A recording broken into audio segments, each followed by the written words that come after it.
This is the Motorola Razr 2022, and today we would like to demonstrate how you can download and install the Opera browser on it. So the first step that you need to take is to make sure that your device is connected to the, internet. We highly insist that you use the Wi-Fi network for this one. Then launch the Google Play Store, sign in if necessary. Then at the search bar type in Opera. Once the needed app is found, click on this green install button and wait for the Opera app to get downloaded and installed respectively.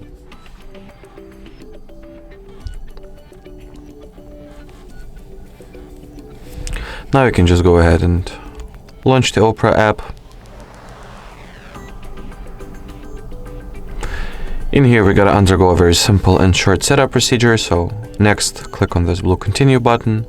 Choose whether you would like to set Opera as your default app for browsing. I'll skip this step. And finally, customize what permissions and access you would like to grant to Opera, or simply allow everything that it asks for and start using the app already. So that will be it for this video, guys. Thank you so much for watching, and bye bye.